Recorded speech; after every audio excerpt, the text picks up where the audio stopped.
What's up, folks? Welcome back again to Tactical Tortoise, and we're here talking again about some more 9th edition 40k spoilers. This time, we have all of the data sheets, or most of the data sheets at least, I think, for the Necron component of the new Indomitus box. So these are all the new Necron stuff that's been spoiled recently, that's been previewed, and we have the full data sheets, or at least mostly the full data sheets. The person spoiling this decided to put post-it notes over top of the data sheets, I guess, to keep a little bit of mystery. Let's talk about these little robot boys. First up, we have the Plasmancer, a name that I love. I think it's incredibly adorable. He's a little crypt tech guy with a pretty good gun. Assault D3, strength 7, neg 3, 2 straight damage, although he's coming in at 4 wounds, 1 attack. Ugh, strength 4, toughness 4. Kind of crypt tech stat line, but oh boy, is that not exciting. And his gun is only 18-inch range, so that's not very exciting either, although it is pretty strong. And only D3 shots means it's pretty unreliable. He has a pretty good melee profile of -3 with 2 damage, but again, only 1 attack on that guy. So, he's coming in at 4 power, which means if we assume each power is between 20 and 25 points, he's probably in the 80 to 90 point range. In his abilities, he has living metal like every other Necron character. He also has a lightning aura, it looks like. Something about lightning. At the start of the fight phase, roll a d6 for each enemy unit within 6 inches on a result of something. The unit suffers one mortal wound. Usually lightning aura abilities, like Electromancers in Admech, is a roll of a 6. You suffer 1 mortal wound. I hope not, because that would be terrible. What a useless ability. And we could basically ignore that. He also has this Harbinger of Destruction ability. At the end of the movement phase, if the model did not advance, select the nearest visible enemy within 18. Roll 3 d6s on a result of a 4+. It takes 1 mortal wound. So an Infernal Gaze from Chaos, coming out of this guy every turn, and it's sort of a Catan Power style ability, which I think is very cool. Unfortunately, altogether, this guy's mostly just a melee, or mostly just sort of a ranged fighter, and that's not really what you're looking for in in Necrons. Their units are going to do that more effectively, and I don't think that we're going to see this guy on the table very often. Poor Plasmancer, as much as I like the name, I think doing maybe 2 or 3 mortal wounds, as well as shooting a gun for 100 points is probably not where you want to be, especially since he's slow and has that short range. If you could take a Canoptech Cloak and was coming in at a movement of 12 or something, I think I'd probably reevaluate this guy, but without any really support abilities on the table, I think we're not going to see that dude much on the table. We have Necron Warriors, the standard Necron Warriors with the Gauss Flare and the Gauss Reaper. We've seen both of these weapons before. Obviously, Gauss Flare has not changed at all. And the Gauss Reaper coming in at strength 5 -2 AP, but only a 14-inch range. I don't think that they've changed. Reroll 1 for reanimation protocols. I'm not sure if that's new or not. The Necron War, so that is actually a new ability. So that's a little bit of a buff to these guys. They reroll reanimation protocols of 1, and coming in at 5 power means they're around the 10-point level. They're 11 currently in 8th Fed. They're probably going to keep that, although I think I saw somewhere that they said some people say they were going to 12.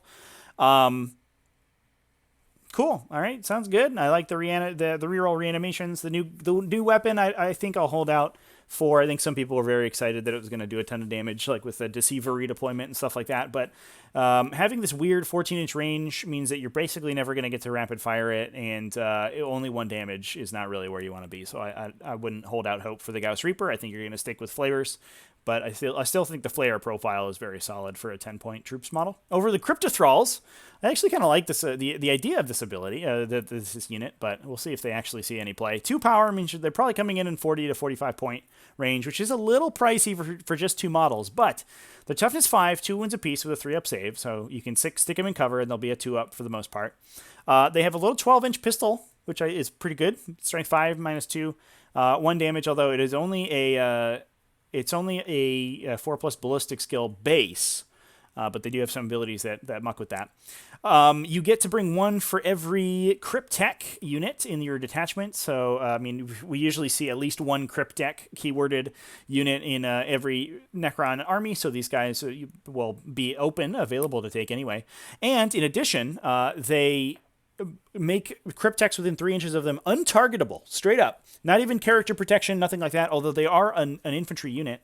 Although they're too small. They're to actually protect with the character keyword with the new rules. You have to be, I believe, more than 3 to protect. But they do make crypt text totally untargetable within 3 inches. So it doesn't matter if the crypt deck is the closest visible enemy, etc., etc. You can't shoot them if there's a crypto throw there, which I think is pretty cute. Keeping those guys safe is fine, but I don't think you normally need it as Necrons. You usually have something just immortals or something to keep them safe. But you also have this systematic vigor ability, which means that they get +1 to their weapon skill, ballistic skill. Keep in mind that's not +1 to hit, so it will stack with any additional hit buffs.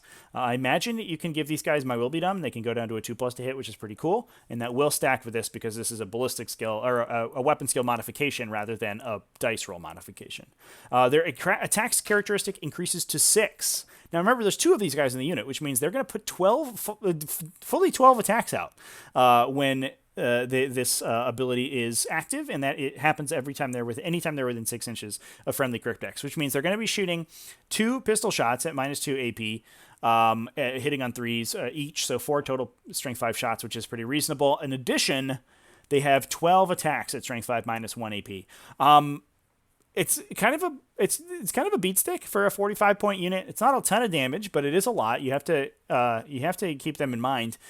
In addition, I don't know how important having 2-man units to perform actions is going to be. We have to play some games in the new edition, but we did just look through all the actions in the previous 9th edition review video, and talking about the missions. And there's a billion actions you can do to grab some extra VPs. And having a 2-man unit just sitting in the back, not really, you can shoot them with the Thunderfire, but it's actually unlikely that a Thunderfire kills them with their save profile.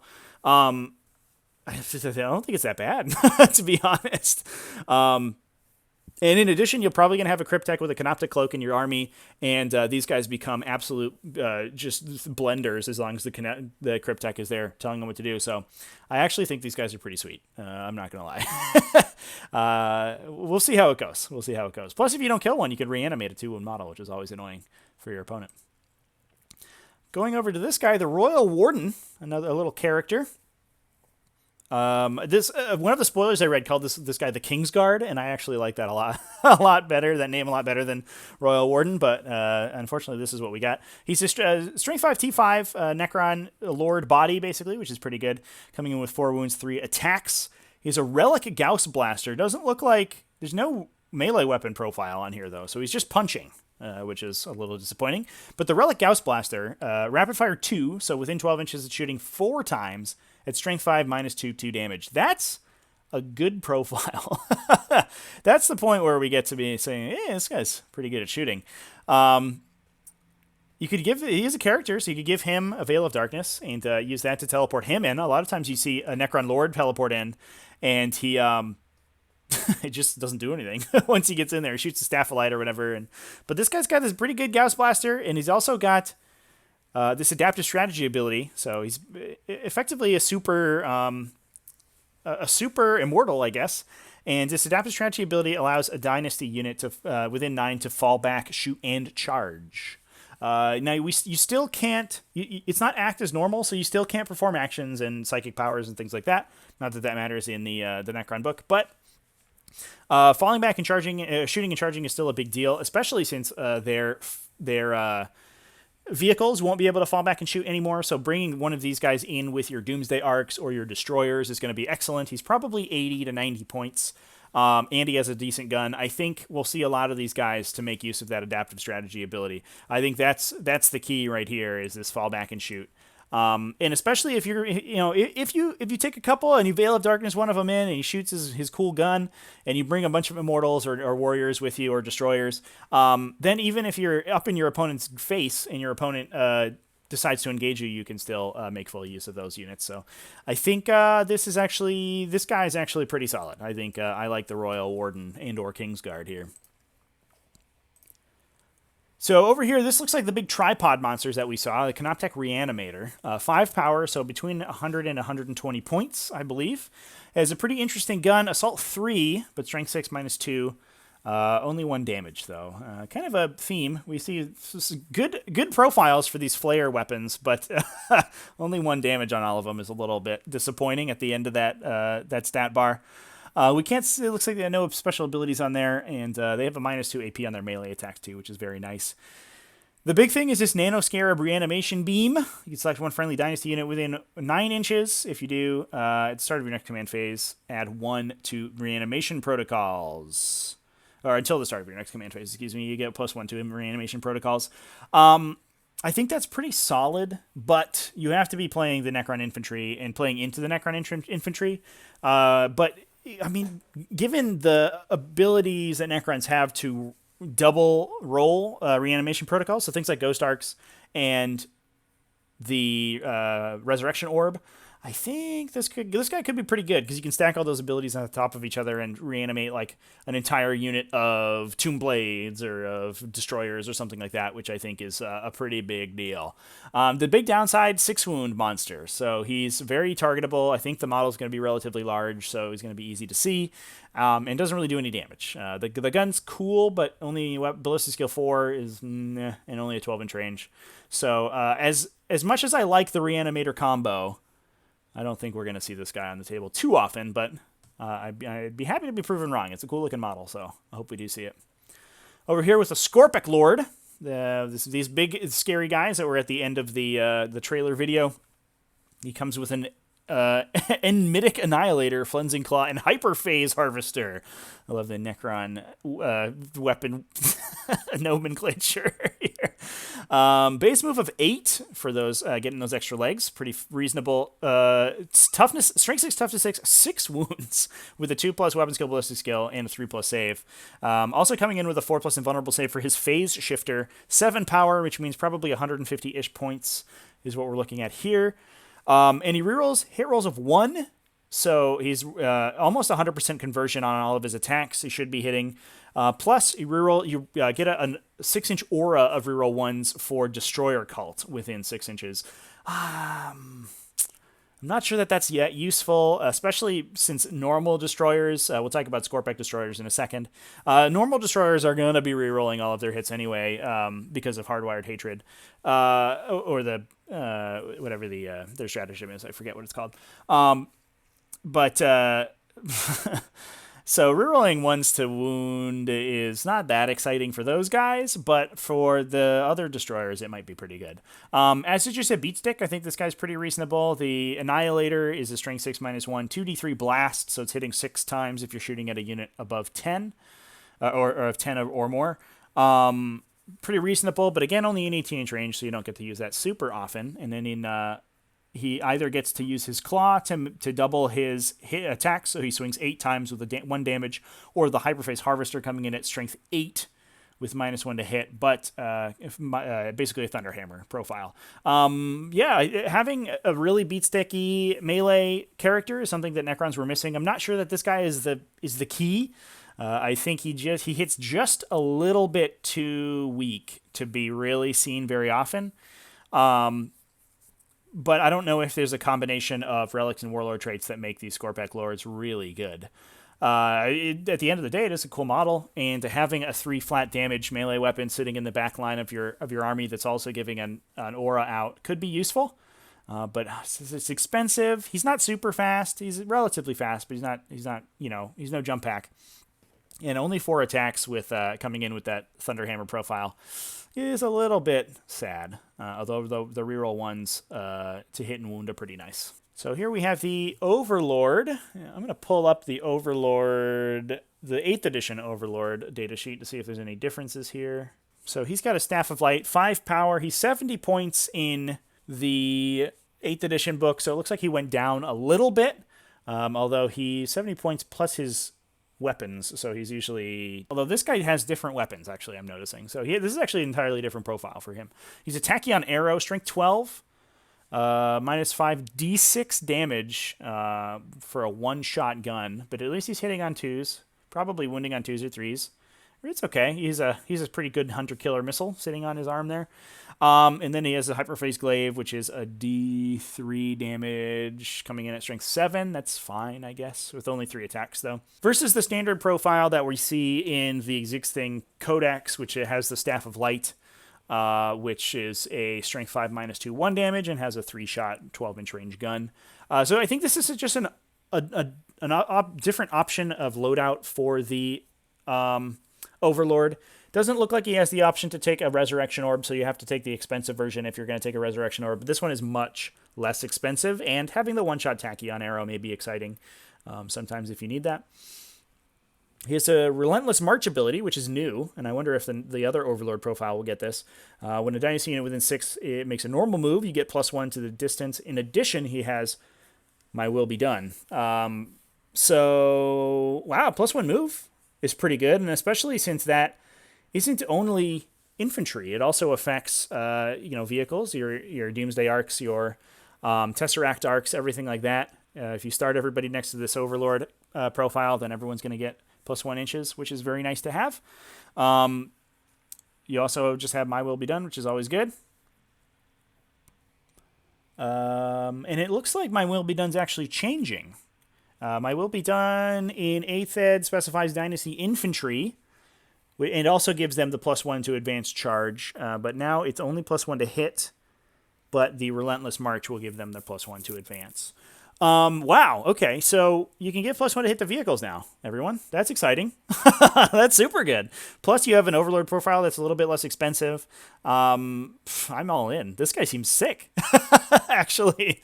I love it. He's probably coming in at 100-ish points. Rather than, well, probably around the same as the standard Overlord now that I'm looking at it. So, so not that much cheaper. The standard Overlord is 6 power, it looks like, but comes in at 90 points plus, whereas this guy is probably around the 90 point mark. So I don't know if there's much to be read into there. Maybe 80 to 90 if the 5 power isn't quite representative. But that said, My Will Be Done affecting vehicles, everyone. Ooh. Oh boy, that's something that Necrons have been clamoring for a while, I think.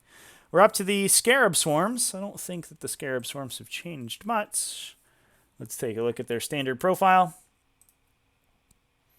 It looks like their feeder mandibles have changed. They now hit rolls of 6 automatically wound.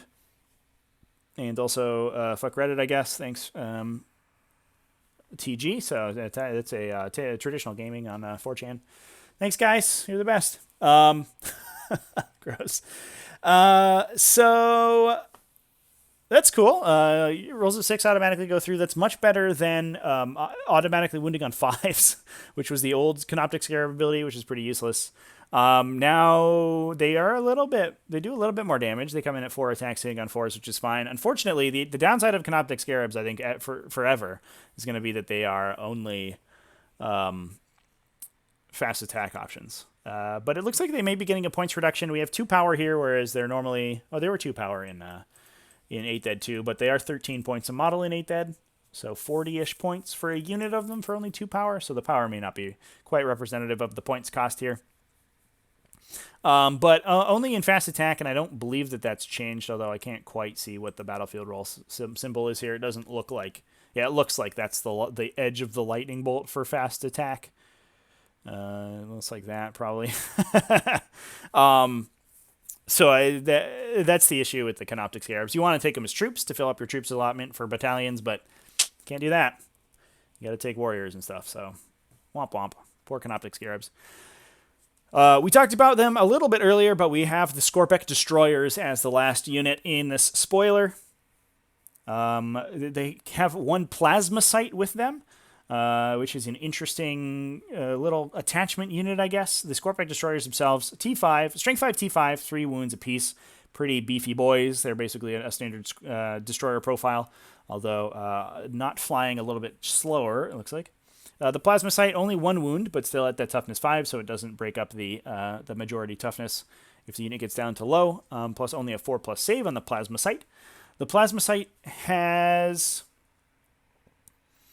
a monomolecular proboscis, which is a -1 AP melee weapon for its 1 attack. Not very exciting.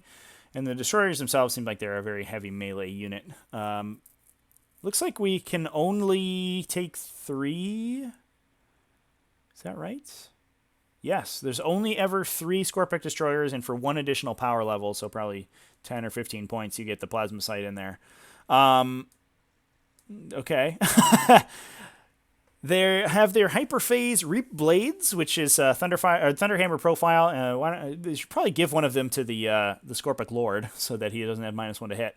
With the exact same profile, they're only coming in at strength 7 because of their base strength, but they have an ability to increase that. We'll talk about in Infused Madness. They also have Hyperphase Threshers, which I think they can use. Or one model has a Hyperphase Thresher, which gives them an additional attack. And then no, excuse me, it's the other way around. One model has the Reap Blade for the Thunderhammer profile. The other ones have the additional attack weapons. Okay, so one guy's coming in with the unit leader equivalent, I guess, is coming in with the big punchy Thunderhammer. And then everyone else is coming in with strength 7 or strength 5 at -3, 2 damage. Still a very reasonable profile, especially for killing Primaris Space Marines or something like that. So they have reanimation protocols as normal. And very annoying to reanimate one of these guys. Although only 3 or 4 in the unit is going to be hard to keep them all alive, I think, to reanimate them. You want to be able to bring them up into 6, it looks like, but I can't do that. We have the hardwired for destruction rule, so they will reroll hit rolls of 1, and if they have a ScorePEC Lord next to them because they're a destroyer cult, they will also reroll wound rolls of 1. And then this Infused Madness ability. At the start of the fight phase, you can roll d6 on a 1, you die. One of them dies. Otherwise, you get +1 strength and attacks. So they all go up to 4 attacks, strength 6, which means that Reap Blade is going up to strength 8. And the Hyperphase Thresher is up to strength also 6. Yeah, they haven't changed. That seems good. Strength 8 is the break off of where you want to be good at fighting. And hitting on 3s, rerolling 1s. You can also, obviously... My Will Be Done these guys to hit on 2s, rerolling 1s with a standard Overlord. Seems good. Seems okay. 6 power, probably 120, 130 points for the unit. I don't know how much play they're going to see, though, given that given how difficult melee is going to be in 9th edition, and given that they Necron melee has never been that good, and they don't have great ways of delivering models at only speed 8. But we'll see how it goes.